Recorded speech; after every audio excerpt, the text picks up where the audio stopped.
This is Sal here, and I'm with Kim Cutts, who's Khan Academy's American History Content Fellow. And what I'm curious about is, in school you learn about the Civil War, you learn about slavery, that slavery was the cause of the Civil War, but at least for myself, I never got a full context of, what were all the dynamics that led to the Civil War? Is it just something that happened overnight? Oh, definitely not. I think the seeds of the Civil War were really with the United States at its creation. I think there's sort of an essential contradiction in the United States as it's born. We're this country where all men are created equal, except that most of the states in the South have slavery, where people are clearly not created equal.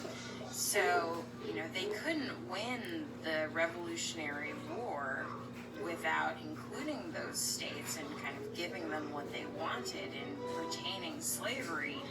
But it means that, the U.S. is born with both free states and slave states, and they're going to continue to try to figure out how to balance those for the rest of the 1800s. Now we have this map here. This map is a later period, but it shows this is actually closer to the Civil War. But if you even look at the original 13 colonies, you can see which ones were free states and which ones were slave states. And then you obviously have these other states that come in later, which we'll talk about. But what you're saying is, in the founding of the country, this was already an issue. People were, there were people in the North who weren't fans of slavery, and people knew that at some point this would be an irreconcilable, or maybe they hoped there would be a reconcilable difference. They said, no, we got to unify against Great Britain. Exactly. So they said, let's just become a country and do it. Even Thomas Jefferson, the author of the Declaration of Independence, he knew that slavery was a contradiction. He called the issue of having slavery like holding a wolf by the ears, right? You can hold on to it, but you can't let it go. With independence, he knew that slavery was a contradiction. He called the issue of having slavery like holding a wolf by the ears, right? You can hold on to it, but you can't let it go, because so many of the wealthy elites who are going to end up in Congress in the South are slave owners. So they want to, including himself. Exactly. So they want to protect their interests.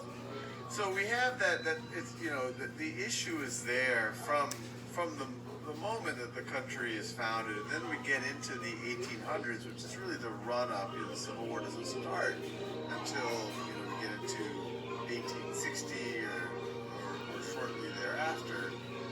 Or actually 1860.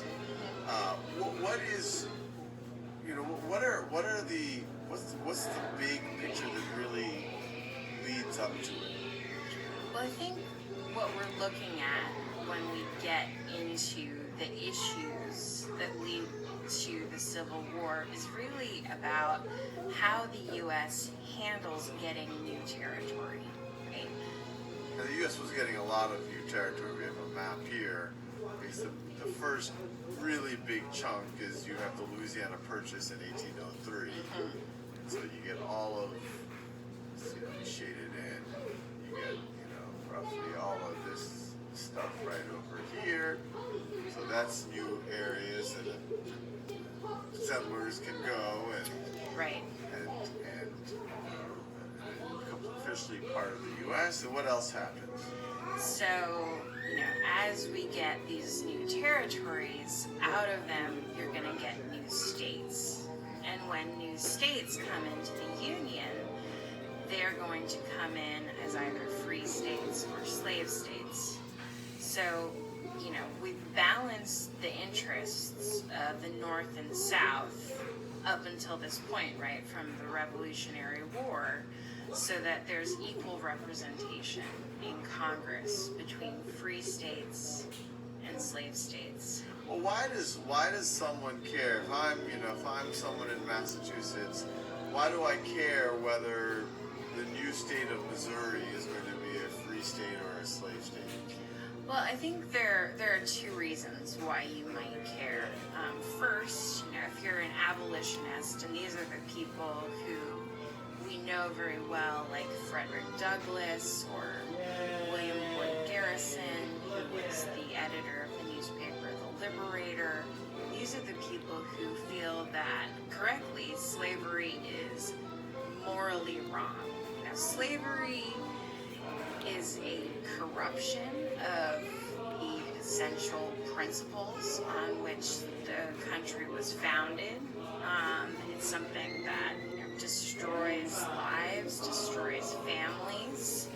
But another reason, if you're, say, in Massachusetts or Pennsylvania, why you might care whether a new state is a slave state is you're worried about opportunities for yourself out in the West. We know that Horace Greeley, this famous newspaper editor, he says, what do you do if you're a young man in New York, a young white man who doesn't know how to get ahead? He says, go west, young man.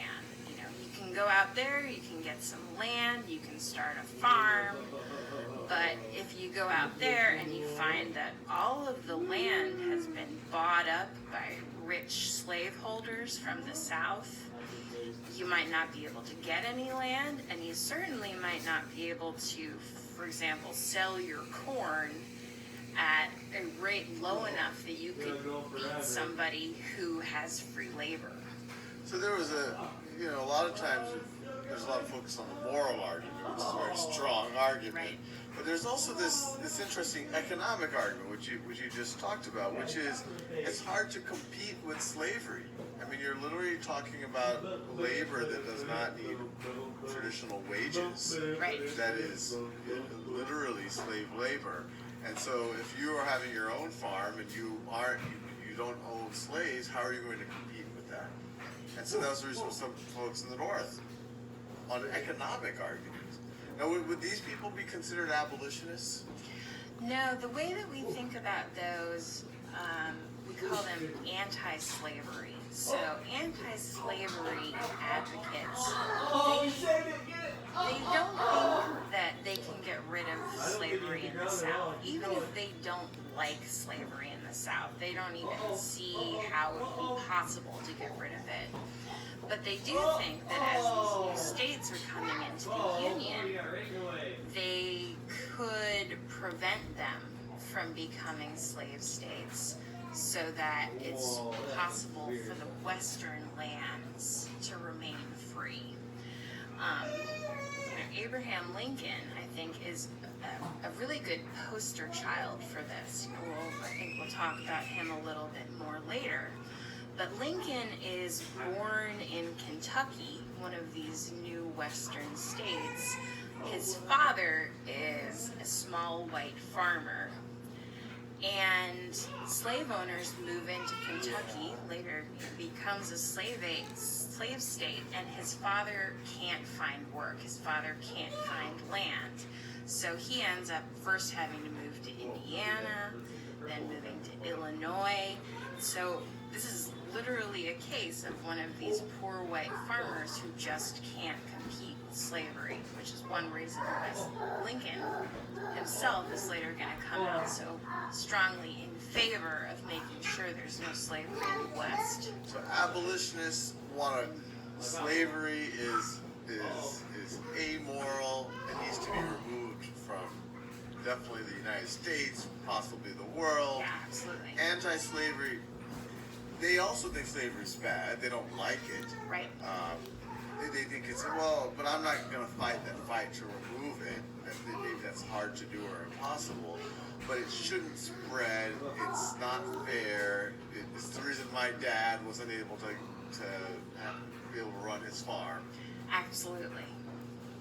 And so when we get it, so that's the, you have the Louisiana Purchase, and in other videos we talk, that's famously, Napoleon sold it for quite cheap, because frankly he couldn't defend it because he was fighting these wars, and he's fighting these wars in Europe. That's the first chunk of land. So you have all of these states, and they need to figure out whether they're slave states or free states. But why would, I mean, I talked about why would a northerner care whether it's slave or free state? Why would a southerner care? Why would, if I'm a slave owner, I own a plantation in South Carolina or Georgia, why do I care if Missouri is a slave state or a free state? Well, I think, just as their political interests are tied up in slavery, all of their money is tied up in slavery. In 1860, the most valuable thing that anyone owns in the United States is slaves, right? You can't compete with that kind of money. So they want to make sure that if a new state comes into the Union, that state isn't a free state, because then the free states might have more representation in Congress, and then they can vote to outlaw slavery. So if your whole fortune is built on slavery, if you're a white slave owner, they outlaw that, then you're left with nothing. I see. So in the North, there's the moral argument, there's the economic argument, slavery's hard to compete with. And the South, hey, if we have too many of these free states, at some point they're going to have a majority, enough of a voting power in the government to maybe abolish slavery one day, which would completely undermine, if I'm a slave owner, my economics of my reality. Right. I mean, and they are sort of essentially amoral. Even, someone like Jefferson, who knows that slavery is wrong, his whole wealth, his whole fortune, his whole political dynasty is built on the fortune of owning slaves. And one of the first points where this really gets balanced, this issue, is we have the Louisiana Purchase in 1803. Then starting to carve out the Louisiana Purchase, you have states like Missouri. They get to the critical mass of people, population, so that they can become a state. And so what was the Missouri Compromise all about in 1820? So the Missouri Compromise is when we have enough people living in Missouri.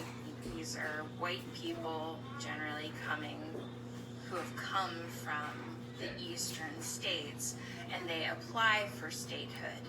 You've got an equal number of slave states and free states already in Congress.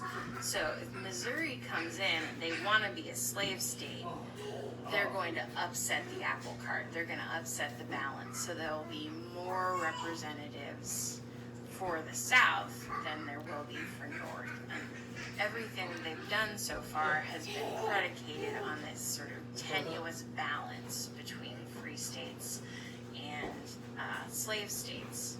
So they debate this in Congress just for months, and eventually what they do is say, all right, well, we can't decide, so what we're going to do is admit the state of Maine at the same time.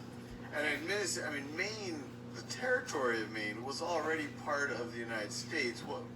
How is it not already a state? It was part of Massachusetts, but as you can see, it's really only tenuously connected to Massachusetts. So they divide this territory up so that it can have its own representation in Congress.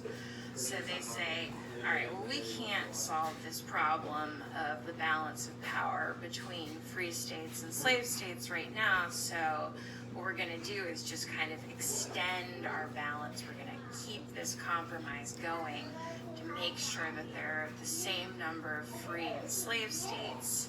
So we'll let Missouri in as a slave state at the same time we let Maine in as a free state. Fascinating. So I think, I see where this is going. That you have these very tenuous compromises while more and more territory is being added. It's exciting to see where all of this goes. So,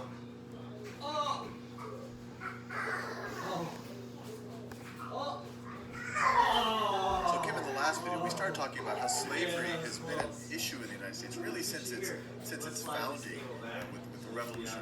Right? We see some So, Kim, in the last video, we started talking about how slavery has been an issue in the United States really since its founding with the Revolutionary War. And we see some images here of slavery. This was a particularly famous image that really kind of helped us spark indignation and Lord comes out of this. You can see how this person is whipped.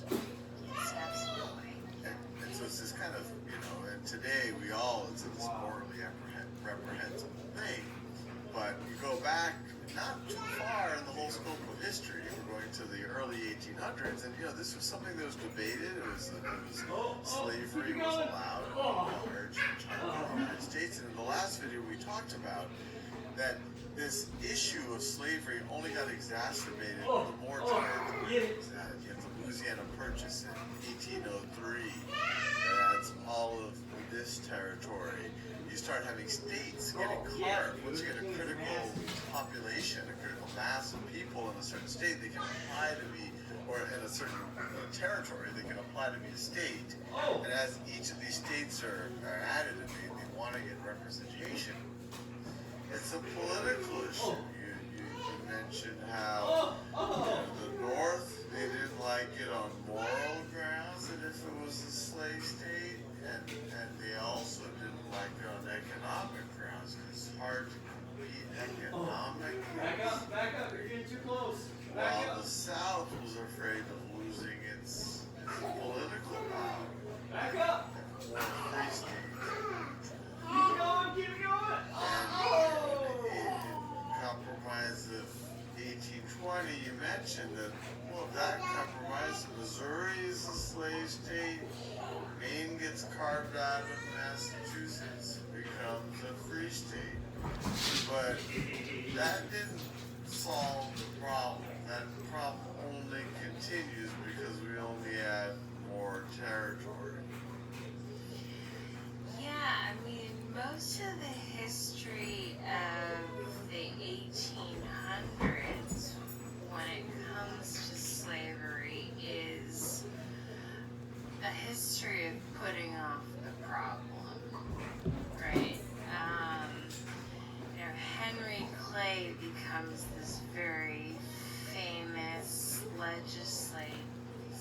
legislator because he's good at compromising. He's called the Great Compromiser. So instead of trying to actually solve the issue of slavery, which many people think of as an unsolvable problem, they're just saying, all right, well, how can we put off the conflict over this a little bit longer? And they just keep doing that. In 1836, territory expands further. Or it starts to. Danny saved it. Back up. The expansion is catalyzed further by the Texas Revolution.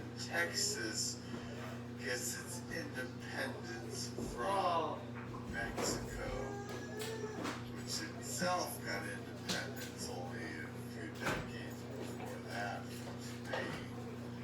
But so Texas, for a brief amount of time, is its own independent country, but then it joins the U.S. It's annexed by the U.S.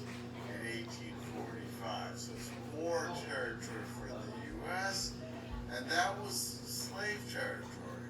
Texas. Right.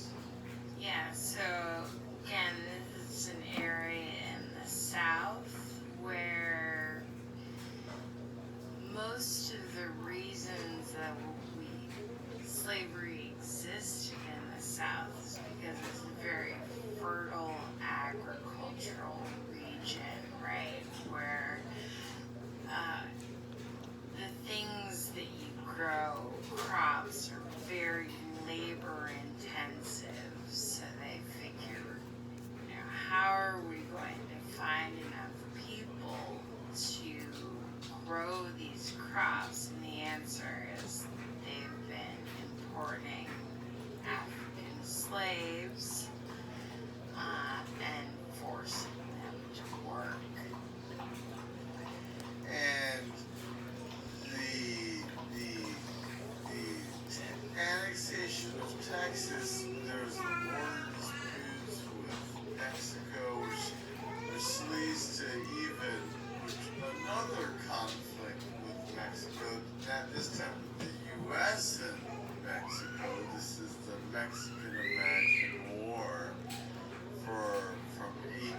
gets even more territory.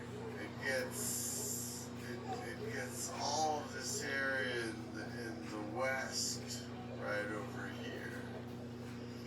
Right, it's more territory and it's more sort of southern territory, which means that it has a high probability of becoming slave states. And so this map that we looked at earlier in the other video, this is kind of showing what the U.S.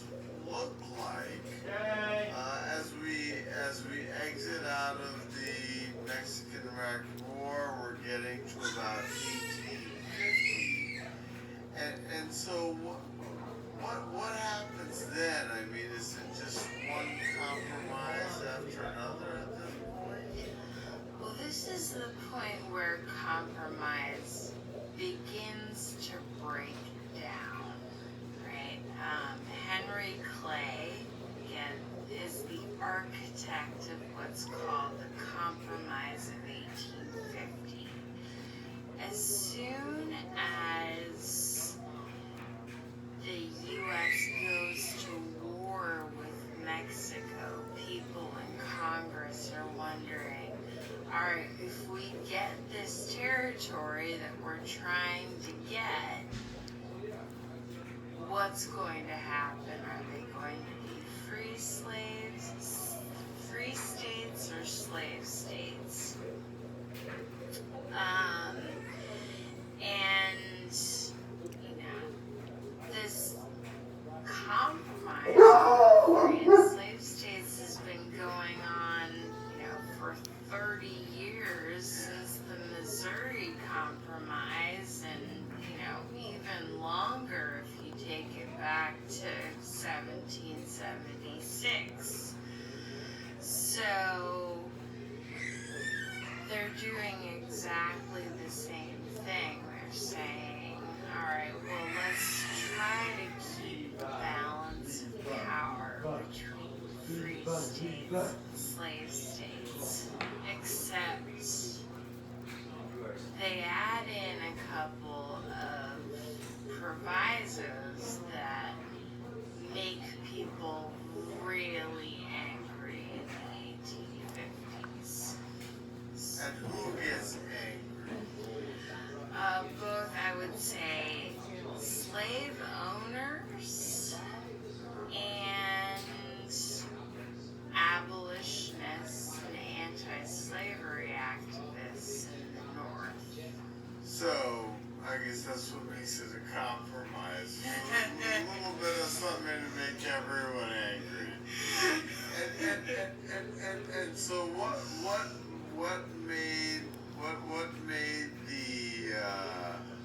what made the slave owners angry about the compromise of 1850? Well, one of the parts of the Compromise of 1850, apart from deciding whether these new territories were going to be slave or free, was a part of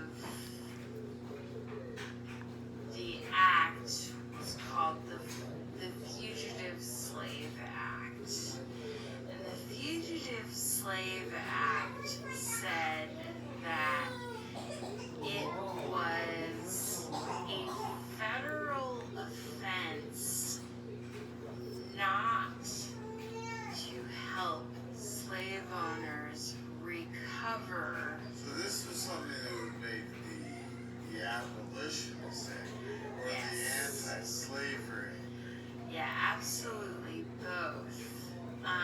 So, for example, if you're maybe living in Massachusetts, you're a white middle-class person living in Massachusetts, you don't think slavery is great. You think it's morally wrong, but it hasn't really directly affected your life, right? You're hundreds of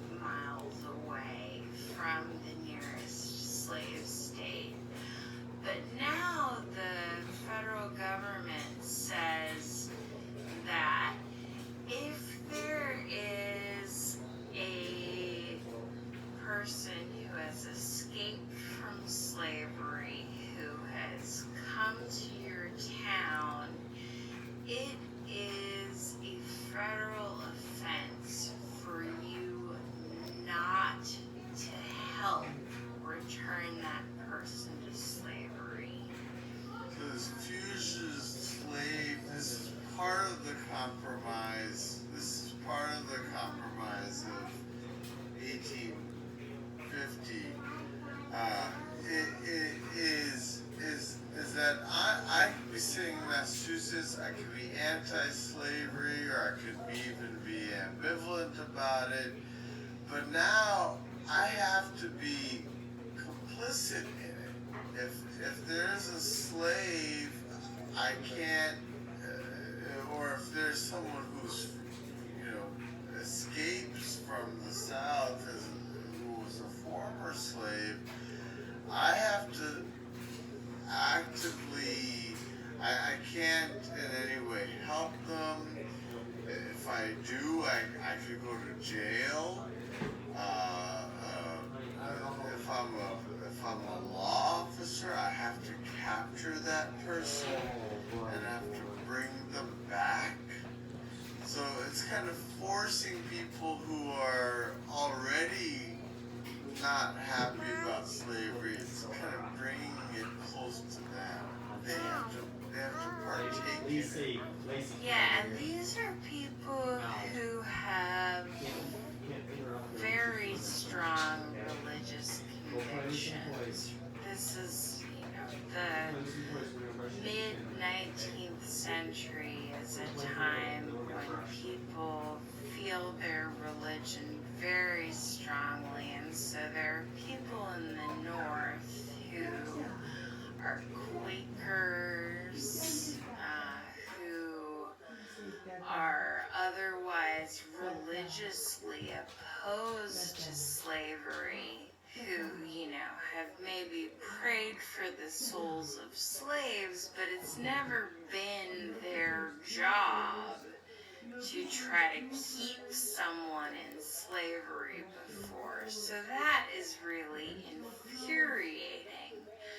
One of the things that you get out of this is a really strong backlash of abolitionist sentiment in the North. For example, Harriet Beecher Stowe, she's the daughter of a reverend who's against slavery.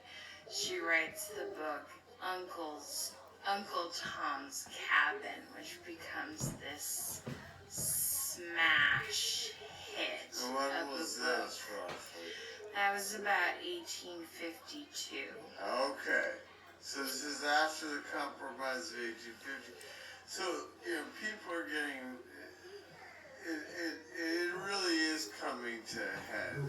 The people in the North, they're having to partake in this because of the Fugitive Slave Act. You have Harriet Beecher Stowe writes Uncle Tom's Cabin. It makes people even more upset about the realities of slavery. Right, and in the South, they've kind of gotten away, white slave owners in this time, with people saying, slavery's not really my problem, I don't like it. But now they're seeing a concentrated attack, a moral and social attack against slavery in the North, and their response is to become even more violently in favor of slavery. They pose the idea that slavery is, not just something that we could turn our eyes away from, but it's necessary, but it's a positive good. Slavery is going to actually make the country better. If it weren't for slavery, all of these enslaved Africans, African Americans, their lives would be worse without us. And so, just to be clear on the Compromise of 1850, and there was a bunch of things, and we'll do a whole video on the Compromise of 1850, all of the different facets of it. But terms of this conversation, one of its outcomes is because of the fugitive slave law, it infuriated many of the anti-slavery abolitionists in the North. They became more entrenched in their positions, which made the Southerners more entrenched in their positions. The Southerners didn't necessarily, they liked the fugitive slave law, the Southerners. The Compromise of 1850, it sounds like, was, I mean, it was a compromise. Not everyone was happy, but it sounds like it made the anti-slavery folks more unhappy than the slavery folks. Yeah, absolutely. So it makes the anti-slavery folks super unhappy, but it also